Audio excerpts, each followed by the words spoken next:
A $90 laser cutter does impressive work. That being said, if you're like me, machines and automation don't make your crafts easier, they just inflate your aspirations. So, there are 3 ways of mastering a skill the way it was taught to me.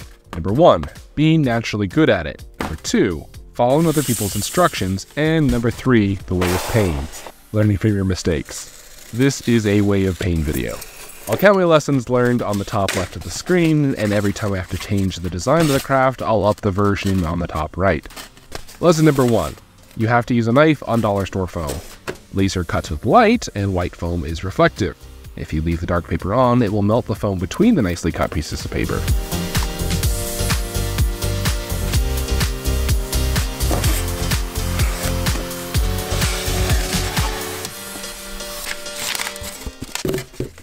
I'm starting to build up a playable platform to stage combatants behind the window.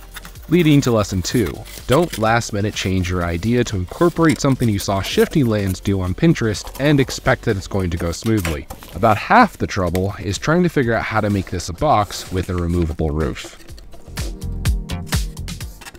Be willing to redo work. The second facade is too short for the rest of the roof. I could have adapted the laser cut file to be a bit taller and recut the facade, but instead, I drive myself crazy trying to figure out how to have individual heights for the pretend roofs on one piece of removable foam to be able to get inside the building easily.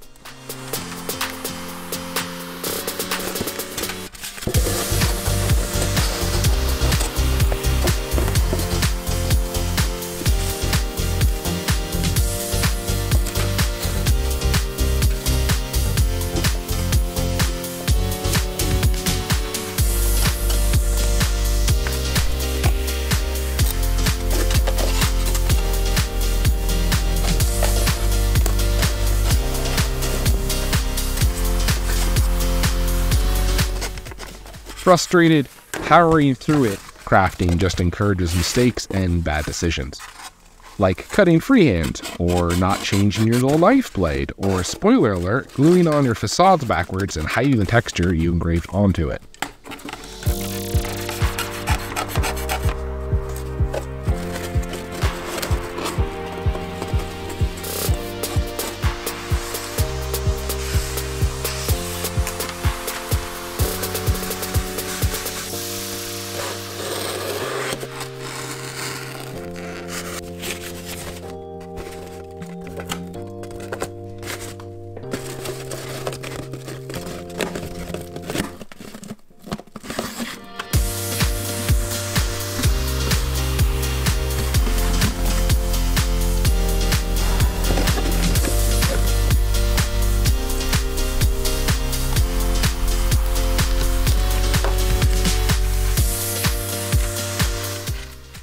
I was impressed with how well the pink foam took on this texture.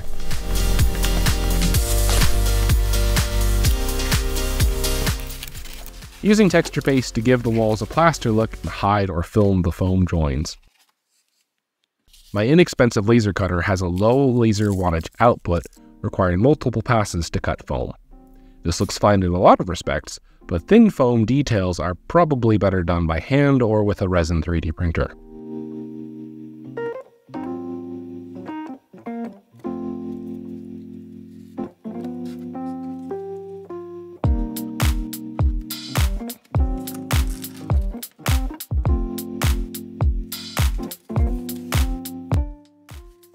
I need a plan for my paint jobs, especially if I'm using glazes.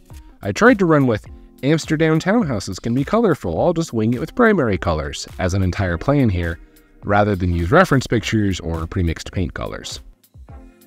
I need to use mediums instead of just water if I'm going to substantially thin my paints. This ended up pooling instead of clearly adhering to the primer coat. Perfect for 28mm Sesame Street.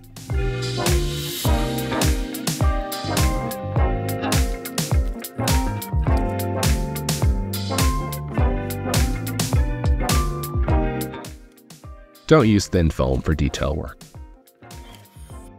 Washes are great for highlighting texture, but aren't very forgiving on what is supposed to be a relatively clean and unweathered model, especially if said model has almost no texture on its giant flat expanses to start with.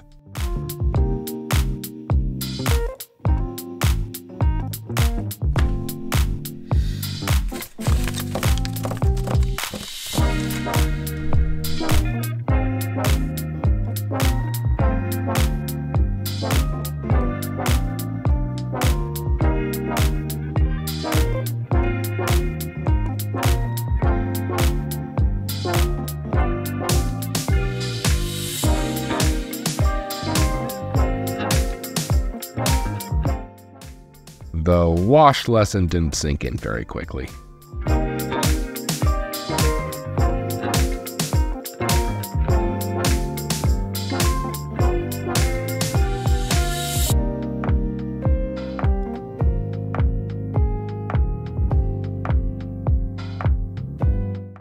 Despite my shaky hands, I was happy with the effect of pin lining after the washes failed me.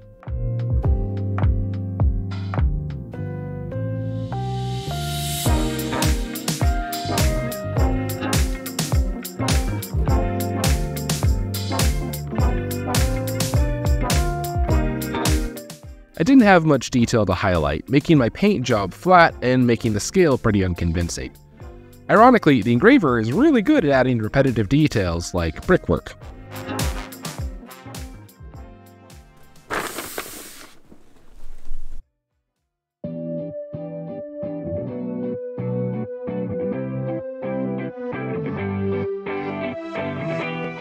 I'm hesitant to say I'm proud of this, but I am proud of myself for tolerating the pain of learning things the hard way so I can do a better job next time.